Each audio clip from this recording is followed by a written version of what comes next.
Hi friends, ನಮಸ್ಕಾರ. NSK tech news Kannada YouTube ಚಾನಲ್ಗೆ ಸ್ವಾಗತ. ಇವತ್ತಿನ ಈ ವಿಡಿಯೋದಲ್ಲಿ ನಾವು ತಿಳಿಸಿಕೊಡುವ ಮಾಹಿತಿ ಏನಂದರೆ ಬಸ್ ಪಾಸ್ ಕುರಿತು ಮಹತ್ವದ ಮಾಹಿತಿಗಳನ್ನು ತಿಳಿಸ್ಕೊಡ್ತಾ ಇದ್ದೀನಿ.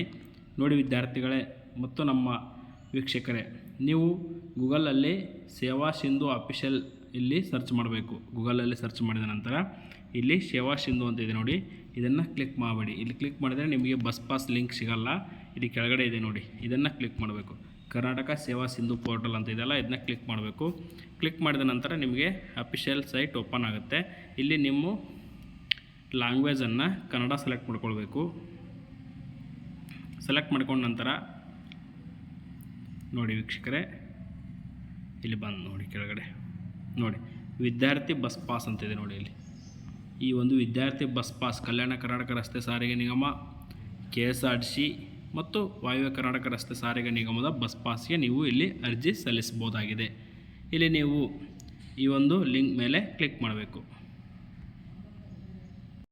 ನೋಡಿ, ಕ್ಲಿಕ್ ಮಾಡಿದ ನಂತರ ಈ ಥರ ಒಂದು ಲಾಗಿನ್ ಪೇಜ್ ಓಪನ್ ಆಗುತ್ತೆ. ಈ ಲಾಗಿನ್ ಪೇಜ್ ಹೇಳೋ ಮುಂಚೆ ನಿಮಗೊಂದು ಮಾಹಿತಿ ತಿಳಿಸ್ಕೊಡ್ತೀನಿ. ನೋಡಿ ವಿದ್ಯಾರ್ಥಿಗಳೇ, ನೀವು ಬಸ್ ಪಾಸ್ಗೆ ಅರ್ಜಿ ಸಲ್ಲಿಸಬೇಕಾದ್ರೆ ಮೊದಲು ನಿಮ್ಮದು ಕಡ್ಡಾಯವಾಗಿ ಸೇವಾ ಸಿಂಧು ಅಕೌಂಟ್ ಇರಬೇಕು. ಸೇವಾ ಸಿಂಧು ಅಕೌಂಟ್ ಆಲ್ರೆಡಿ ರಿಜಿಸ್ಟ್ರೇಷನ್ ಆಗಿರಬೇಕು.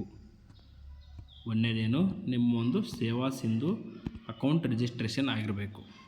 ಒಂದು ವೇಳೆ ಸೇವಾ ಸಿಂಧು ಅಕೌಂಟ್ ರಿಜಿಸ್ಟ್ರೇಷನ್ ಆಗಿಲ್ಲ ಅಂದರೆ ನೀವು ಸೇವಾ ಸಿಂಧು ಅಕೌಂಟನ್ನು ಏನು ಮಾಡಬೇಕು, ಕ್ರಿಯೇಟ್ ಮಾಡಬೇಕು. ಸೇವಾ ಸಿಂಧು ಅಕೌಂಟನ್ನು ಕ್ರಿಯೇಟ್ ಮಾಡಬೇಕು.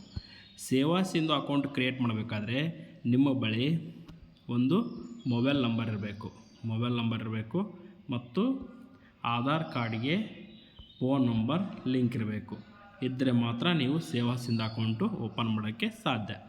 ಒಂದು ವೇಳೆ ನಿಮ್ಮ ಒಂದು ಸೇವಾ ಸಿಂಧು ಅಕೌಂಟ್ ಕ್ರಿಯೇಟ್ ಮಾಡೋದು, ಈ ಲಾಗಿನ್ ಮಾಡೋದು ತುಂಬ ಸಮಸ್ಯೆ ಇರುತ್ತೆ ಅನ್ನೋದಾದರೆ ನೀವು ಹತ್ತಿರದ ಗ್ರಾಮ 1, ಕರ್ನಾಟಕ 1 ಅಥವಾ ಬೆಂಗಳೂರು 1 ಸಂಸ್ಥೆಗಳಲ್ಲಿ ನೀವು ಬಸ್ ಪಾಸನ್ನು ಆನ್ಲೈನ್ ಮೂಲಕ ಅರ್ಜಿ ಸಲ್ಲಿಸ್ಬೋದು. ಈಗ ನೋಡಿ, ಇಲ್ಲಿ ನಿಮ್ಮ ಒಂದು ಲಾಗಿನ್ ID, ನಿಮ್ಮ ಮೊಬೈಲ್ ನಂಬರು ಮತ್ತು ಪಾಸ್ವರ್ಡ್ ಅಥವಾ OTP ಎಂಟರ್ ಮಾಡಿ ಈ ಕ್ಯಾಪ್ಚಾ ಕೋಡನ್ನು ಇಲ್ಲಿ ಎಂಟರ್ ಮಾಡಬೇಕು. ಈ ಕ್ಯಾಪ್ಚಾ ಕೋಡನ್ನು ಇಲ್ಲಿ ಎಂಟ್ರಿ ಮಾಡಿ ಲಾಗಿನ್ ಆಗಬೇಕು. ನೀವು ಸೇವಾ ಸಿಂಧು ಅಕೌಂಟ್ ಇಲ್ಲ ಅಂದರೆ ಇಲ್ಲಿ ರಿಜಿಸ್ಟ್ರಿಯರ್ ಅಂತಿದೆಯಲ್ಲ, ಇದನ್ನು ಕ್ಲಿಕ್ ಮಾಡಿ ರಿಜಿಸ್ಟ್ರೇಷನ್ ಮಾಡ್ಕೊಳ್ಬೋದು. ಈ ರೀತಿ ಲಾಗಿನ್ ಆದ ನಂತರ ಇಲ್ಲಿ ಅಪ್ಲೈ ಫಾರ್ ಸರ್ವಿಸ್ ಅಂತ ಇರ್ತದೆ, ಇದನ್ನ ಕ್ಲಿಕ್ ಮಾಡಬೇಕು.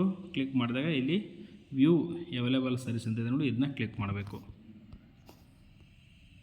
ನೋಡಿ, ಕ್ಲಿಕ್ ಮಾಡಿದ ನಂತರ ಬಂದು ನೋಡಿ ಇಲ್ಲಿ KKRTC, NWKRTC ಮತ್ತು KSRTC ಎಲ್ಲ ಸಂಸ್ಥೆಗಳ ಒಂದು ಬಸ್ ಪಾಸ್ ಲಿಂಕ್ ಓಪನ್ ಆಗುತ್ತೆ. ಇಲ್ಲಿ ನಾವು KKRTC ಎಕ್ಸಾಂಪಲ್ ತೊಗೊಳ್ಳೋದಾದರೆ ಇದು ಒಂದೇದೇನಪ್ಪ ಅಂದರೆ application for KKRTC student bus pass correction. ಈಗ ಆಲ್ರೆಡಿ ಬಸ್ ಪಾಸ್ ಆಗಿದೆ ಅಂದರೆ ಅದನ್ನ ಕರೆಕ್ಷನ್ ಮಾಡ್ಕೊಳ್ಳೋಕ್ಕೆ.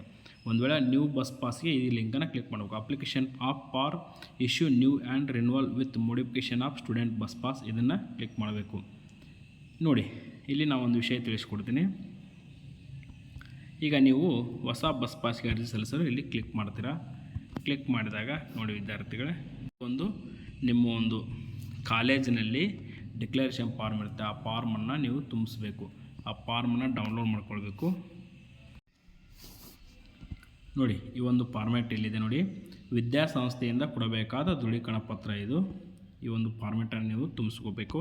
ನೋಡಿ, ನಿಮ್ಮ ವಿದ್ಯಾರ್ಥಿ ಹೆಸರು, ವಿದ್ಯಾರ್ಥಿಯ ಡೇಟ್ ಆಫ್ ಬರ್ತ್ ಅಂದರೆ ಜನ್ಮ ದಿನಾಂಕ, ಲಿಂಗ, ವಿದ್ಯಾರ್ಥಿಯ ದಾಖಲಾತಿ ಸಂಖ್ಯೆ. ನೀವು ಇಲ್ಲಿ SATS ನಂಬರ್ ಎಂಟರ್ ಮಾಡ್ಬೋದು. ಕೋರ್ಸು ಯಾವುದಪ್ಪ, ಈಗ 1 to 10th ಅಥವಾ PUC ಆಗಿದ್ದರೆ ಫಸ್ಟ್ PUCನ, ಸೆಕೆಂಡ್ PUCನ, ಈ ಓದಿರ್ತಿ ಇಯರ್ ಯಾವುದು, SATS ಆರ್ UUCMC ID ಅಂದರೆ SATS ಅನ್ನೋದು 1 ರಿಂದ 12ನೇ ತರಗತಿವರೆಗೆ, UUCMC ಅನ್ನೋದು ಡಿಗ್ರಿ ವಿದ್ಯಾರ್ಥಿಗಳು ಇಲ್ಲಿ ಎಂಟರ್ ಮಾಡಬೇಕು. ನೋಡಿ, ಇಲ್ಲಿ ವಿದ್ಯಾಸಂಸ್ಥೆಯ ಹೆಸರು ಮತ್ತು ವಿಳಾಸವನ್ನು ಎಂಟ್ರಿ ಮಾಡಬೇಕು. ಇಲ್ಲಿ ವಿದ್ಯಾರ್ಥಿಯ ವಾಸಸ್ಥಳವನ್ನು ಎಂಟ್ರಿ ಮಾಡಬೇಕು. ಅದೇ ರೀತಿ ಪಾಸ್ಟ್ ಟ್ರಾವೆಲ್ ಇಲ್ಲಿದೆ ನೋಡಿ, ಫ್ರಮ್ ಎಲ್ಲಿಂದ ಎಲ್ಲಿಗೆ, ವಾಯಾ ಪ್ಲೇಸ್ ಇಲ್ಲಿ ಎಂಟರ್ ಮಾಡಬೇಕು. ತದನಂತರ ಇಲ್ಲಿ ನಿಮ್ಮ ಕಾಲೇಜು ಅಥವಾ ಶಾಲೆಯ ಪ್ರಾಂಶುಪಾಲರು ಅಥವಾ ಪ್ರಿನ್ಸಿಪಾಲ್ ಇಲ್ಲಿ ಮುಖ್ಯೋಪಾಧ್ಯಾಯರು ಸಹಿ ಮಾಡಬೇಕು. ಇಲ್ಲಿ ಶಾಲಾ ಕಾಲೇಜಿನ ಸೀಲ್ ಹಾಕಬೇಕು. ತದನಂತರ ನೋಡಿ, ಈ ಫಾರ್ಮೆಟನ್ನು ತುಂಬಿದ ನಂತರ ಇಲ್ಲಿ ಪ್ರೊಸೀಡ್ ಟು ಅಪ್ಲೈ ಅಂತ ಇದೆ, ಇದನ್ನ ಕ್ಲಿಕ್ ಮಾಡಬೇಕು. ನೋಡಿ ವಿದ್ಯಾರ್ಥಿಗಳೇ, ಇಲ್ಲಿ ನೀವು ಬಸ್ ಪಾಸ್ ಕರೆಕ್ಷನ್ ಇದ್ದರೆ ಇದನ್ನು ಕ್ಲಿಕ್ ಮಾಡಬೇಕು. ನೀವು ಇದ್ದರೆ ಇದು KSRTC ಸಂಬಂಧಪಟ್ಟದ್ದು, ಇದು ವಾಯುವ್ಯ ಕರ್ನಾಟಕ ರಸ್ತೆ ಸಾರಿಗೆ ಸಂಬಂಧಪಟ್ಟಿದ್ದು. ಈ ರೀತಿಯಾಗಿ ಈಗ ನಾನು ಕ್ಲಿಕ್ ಮಾಡಿದ್ದೆ ಆಲ್ರೆಡಿ. ನೋಡಿ, ನೀವು ಇಲ್ಲಿ ಬಸ್ ಪಾಸ್ ಅರ್ಜಿ ಸಲ್ಲಿಸಬೇಕಾದ್ರೆ ಕಡ್ಡಾಯವಾಗಿ ಮೊದಲು ಇಲ್ಲಿ ಸೂಚನೆಗಳನ್ನು ನೋಡಬೇಕು. ನೋಡಿ, ಇಲ್ಲಿ student bus pass eligibility student, ಮತ್ತು ನೋಡಿ ಇಲ್ಲಿ ಎರಡು ರೀತಿ ಇರುತ್ತೆ. ಒಂದು ಫ್ಲೋ ಚಾರ್ಟ್ ಇರುತ್ತೆ, ಒಂದು SATS ಆ್ಯಂಡ್ ನಾನ್ SATS. ಅಂದರೆ SATS ಅಂದರೆ ಏನಪ್ಪ ಅಂದರೆ 1ರಿಂದ PUC ವರೆಗೆ ಬರುವ ಎಲ್ಲ ವಿದ್ಯಾರ್ಥಿಗಳು, ಅಂದರೆ 1ನೇ ತರಗತಿಯಿಂದ 2nd PUC ಎಲ್ಲ ವಿದ್ಯಾರ್ಥಿಗಳು SATSನಲ್ಲಿ ಬರ್ತಾರೆ. ನಾನ್ SATS ಅಂದರೆ ಪದವಿ ನಂತರ, ಇಲ್ಲಿದೆ ನೋಡಿ, PUC ನಂತರದ ಡಿಪ್ಲೊಮಾ, ITI, ವೃತ್ತಿಪರ, ಮೆಡಿಕಲ್ ಇತ್ಯಾದಿ ಕೋರ್ಸ್ಗಳು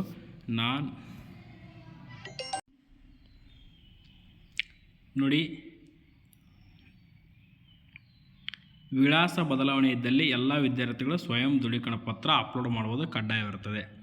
ಈಗ ನೀವು ಆಧಾರ್ ಕಾರ್ಡ್ ನಿಮ್ಮ ಸ್ವಂತೂರ್ದಿರುತ್ತೆ, ಆದರೆ ನೀವು ಬೇರೆ ಕಡೆ ಓದೋಕ್ಕೆ ಹೋಗಿ ಅಲ್ಲಿಂದ ಬಸ್ ಪಾಸ್ ಆಗಬೇಕಂದ್ರೆ ನೀವು ಸೆಲ್ಫ್ ಡಿಕ್ಲರೇಷನ್ ಫಾರ್ಮ್ನ ಅಪ್ಲೋಡ್ ಮಾಡಬೇಕು. ಅದೇ ರೀತಿ ನೀವು SATS UUCMCಯಲ್ಲಿ ನೋಂದಾಯಿತ ವಿದ್ಯಾರ್ಥಿಯಾಗಿದ್ದು ಮತ್ತು ನಿಮ್ಮದು ಸದ್ಯದ ವಿಳಾಸದಲ್ಲಿ ಬದಲಾಯಿಸಬೇಕಿದ್ದಲ್ಲಿ ನೀವು SATS UUC.ms ತಿದ್ದುಪಡಿ ಮಾಡಿ ಅರ್ಜಿಯನ್ನು ಮತ್ತೆ ಸಲ್ಲಿಸಬೇಕು. ಅಂದರೆ ನಿಮ್ಮ ಒಂದು SATS ಅಥವಾ UUCMCಯಲ್ಲಿ ಪ್ರೆಸೆಂಟ್ ಒಂದು ಸ್ಕೂಲ್ ಅಥವಾ ಕಾಲೇಜ್ ಡೀಟೇಲ್ಸ್ ಇರುತ್ತೆ, ಅದು ಚೇಂಜ್ ಆಗಬೇಕಂದ್ರೆ ನೀವು ಅಲ್ಲಿ ಅಪ್ಡೇಟ್ ಮಾಡಿಸ್ಬೇಕು. ಅಪ್ಡೇಟ್ ಮಾಡಿದ ನಂತರ ಮಾತ್ರ ಅರ್ಜಿಯನ್ನು ಸಲ್ಲಿಸ್ಬೋದು. ಗರಿಷ್ಠ ವಿದ್ಯಾರ್ಥಿ ಪಾಸ್ ವಿತರಿಸಲು ಗರಿಷ್ಠ ದೂರದ ಮಿತಿ 60 ಕಿಲೋಮೀಟರ್. ನೋಡಿ, ವಿದ್ಯಾರ್ಥಿಗಳಿಗೆ ವಿದ್ಯಾಸಂಸ್ಥೆಯಿಂದ ಮುಖ್ಯಸ್ಥರಿಂದ ದೃಢೀಕರಣ ಪತ್ರ ಸಲ್ಲಿಸೋದು ಕಡ್ಡಾಯವಿರೋದಿಲ್ಲ ನೋಡಿ, ಆದರೆ ನಾನ್ SATS ವಿದ್ಯಾರ್ಥಿಗಳಿಗೆ ಕಡ್ಡಾಯವಿರುತ್ತದೆ. ವಿದ್ಯಾರ್ಥಿಯು ನಿಗದಿತ ಮೊತ್ತವನ್ನು ಪಾಸ್ ಕೌಂಟರ್ನಲ್ಲಿ ಪಾವತಿಸಿ ಬಸ್ ಪಾಸ್ ಪಡೆದುಕೊಳ್ಳಬಹುದು. ಹೆಚ್ಚಿನ ಮಾಹಿತಿಗೆ ಇಲ್ಲಿ ಕಾಂಟ್ಯಾಕ್ಟ್ ನಂಬರ್ ಮಾಡಿದರೆ ಕಾಂಟ್ಯಾಕ್ಟ್ ಮಾಡ್ಬೋದು. ಇಲ್ಲಿ ನೀವು ಸಿಟಿಜನ್ ಸೆಲೆಕ್ಟ್ ಮಾಡ್ಕೊಳ್ಬೇಕು, ಇಂಡಿಯನ್ ಸಿಟಿಜನ್ ಅಂತ.